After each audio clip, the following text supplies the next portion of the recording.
The disciples asked Jesus how to pray, and Jesus taught us. And something to remark from what Jesus taught us is he taught us to pray collectively, not selfishly, because we all need our daily bread and we all need our sins to be forgiven. But I want to focus on on the prayer that Jesus prayed in the Garden of Gethsemane. And sometimes we might pray very fervently for certain things, something which we desire very much, and we pray desperately for something.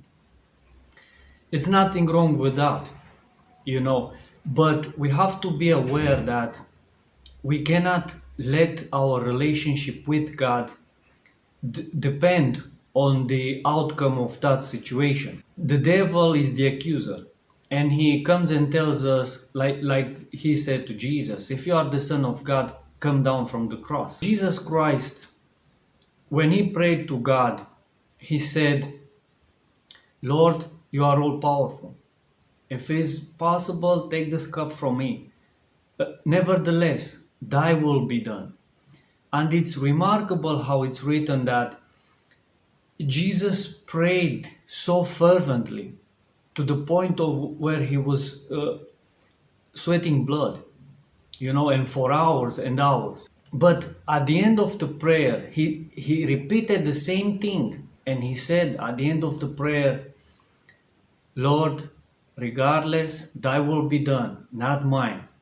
And so some of us, we might make this mistake that, we have the zealousness and we pray fervently, but we might let the devil to deceive us and say, well, why didn't this happen?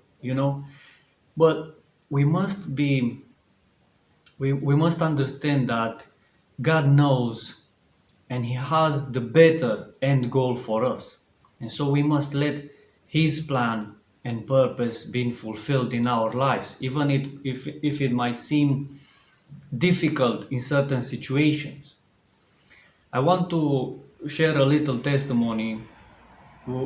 At the beginning of this year, in January or February, I posted some videos on YouTube about some dreams that the Lord gave me about a wife called Natalie that I still haven't met, but I trust the Lord. During this time, when the Lord showed me about my future wife, the Lord also gave me some dreams about a son that we would have, and he would be born with disabilities. Immediately after those dreams, I said to myself that I'm going to pray so much and I'm going to fast so much until my heart is gonna explode.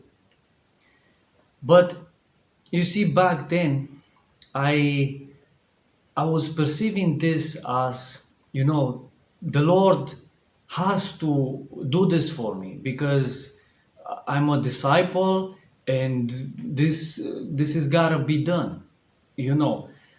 This is the wrong mindset. We have to think like I don't deserve anything. Even if I would be poor all my life, lacking food and lacking shelter, my relationship with the Lord must be the same because I consider myself to be an unprofitable servant. And this is what our mindset must be. My Jesus bless you.